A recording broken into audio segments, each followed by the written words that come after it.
लोकसभा चुनाव के तीसरे चरण में झंझारपुर सीट पर चुनाव होना है। झंझारपुर मधुबनी जिले की एक नगर पंचायत है। 1972 में अस्तित्व में आने के बाद इस सीट से जगन्नाथ मिश्र पहले सांसद हुए। कांग्रेस इस सीट से 1972 और 1984 में जीती। इस सीट से सबसे अधिक 5 बार देवेंद्र प्रसाद यादव जीते, 3 बार जनता दल से और 2 बार आरजेडी से। 2014 का चुनाव भारतीय जनता पार्टी के वीरेंद्र कुमार चौधरी जीते थे। यहाँ मुस्लिम आबादी 22%, हिंदू 77% और शेष अन्य धर्म के लोग हैं। कस्बा छोटा है और इसी नाम से एक रेलवे स्टेशन भी है। यह संसदीय सीट 6 विधानसभा क्षेत्रों खजौली, बाबूबढ़ी, राजनगर, झंझारपुर, फूलपरास और लौकहा से मिलकर बनी है। पिछली बार के विजेता रामप्रीत मंडल इस सीट से इस बार भी जदयू के टिकट पर एनडीए प्रत्याशी के रूप में अपनी किस्मत आजमा रहे हैं। अगर हम सुपौल की बात करें तो क्षेत्रफल के लिहाज से सुपौल कोसी प्रमंडल का सबसे बड़ा जिला है। यह धार्मिक महत्व भी रखता है। गणपतगंज में विष्णु मंदिर और धरहरा का महादेव मंदिर प्रमुख धार्मिक स्थल हैं। ज़्यादातर क्षेत्र कृषि आधारित है और धान, गेहूं, मूंग और पटसन की पैदावार अधिक होती है। लेकिन हर साल आने वाली बाढ़ से खेती को नुकसान होता है। बाढ़ के कारण विस्थापन और रोजगार की तलाश में युवाओं का पलायन मुख्य समस्या है। इलाका रेल सेवा और उच्च शिक्षा से वंचित है।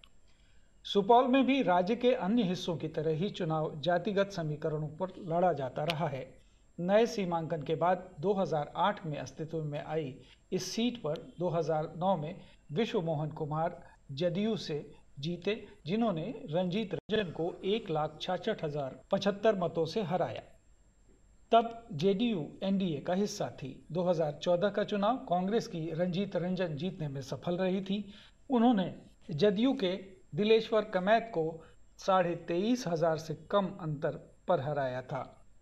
पिछला चुनाव दिलेश्वर कमैत जीतने में सफल रहे थे। उन्होंने कांग्रेस की रंजीत रंजन को एक बड़े अंतर से हराया था। इस बार दिलेश्वर कमैत का मुकाबला इंडी गठबंधन के चंद्रहास चौपाल से है। अब बात करते हैं अररिया की। इसे साहित्यकार फणीश्वर नाथ रेणु की धरती भी कहा जाता है। सामाजिक, आर्थिक और शैक्षिक विकास में निचले पायदान पर खड़ा जिला यहाँ के विकास की सच्ची कहानी कहता है। पिछड़ेपन के सवालों के बीच चुनाव में स्थानीय मुद्दों के साथ यहाँ राष्ट्रीय मुद्दे भी हावी रहे हैं। 2014 में यहाँ से आरजेडी के मोहम्मद तस्लीमुद्दीन ने बीजेपी के प्रदीप कुमार सिंह को लगभग 1.5 लाख वोटों से हराया था। उनकी मृत्यु के बाद 2018 में हुए उपचुनाव में उनके पुत्र सरफराज आलम विजयी हुए, लेकिन 2019 के चुनाव में सरफराज प्रदीप सिंह से हार गए। इस बार बीजेपी के प्रदीप कुमार सिंह का मुकाबला राष्ट्रीय जनता दल के शाहनवाज से होगा। मधेपुरा लोकसभा सीट की अगर बात करें तो इस सीट पर वर्ष 1998 से एक बार आरजेडी तो एक बार जेडीयू चुनाव जीतती रही है। जेडीयू ने 2019 का चुनाव एनडीए गठबंधन के घटक के रूप में लड़ा था। दिनेश चंद्र यादव चुनाव जीते थे। जनता दल के कद्दावर नेता शरद यादव यहां से 1991, 1996, 1999 और 2009 में चुनाव जीते, तो उन्हें 4 बार ही हार का सामना करना पड़ा, यानी 1998, 2004, 2014 और 2019 में वे हारे। इस सीट से लालू प्रसाद 1998 और 2004 का चुनाव जीते, जबकि 1999 में उन्हें शरद यादव ने शिकस्त दी। इस बार मुख्य मुकाबला एनडीए के दिनेश चंद्र यादव और आईएनडीआईए के डॉक्टर कुमार चंद्रदीप के बीच है। अगर खगड़िया की बात करें तो विकास की दृष्टि से काफ़ी पिछड़ा जिला है ये।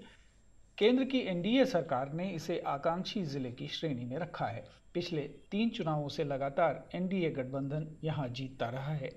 चौधरी महबूब अली कैसर इस सीट से पिछले 2 बार लगातार चुनाव जीतते रहे हैं, लेकिन इस बार चौधरी महबूब अली कैसर का टिकट काटकर एलजेपी ने राजेश वर्मा को चुनाव मैदान में उतारा है। यहां उनका मुकाबला सीपीआईएम के उम्मीदवार संजय कुमार कुशवाहा से है।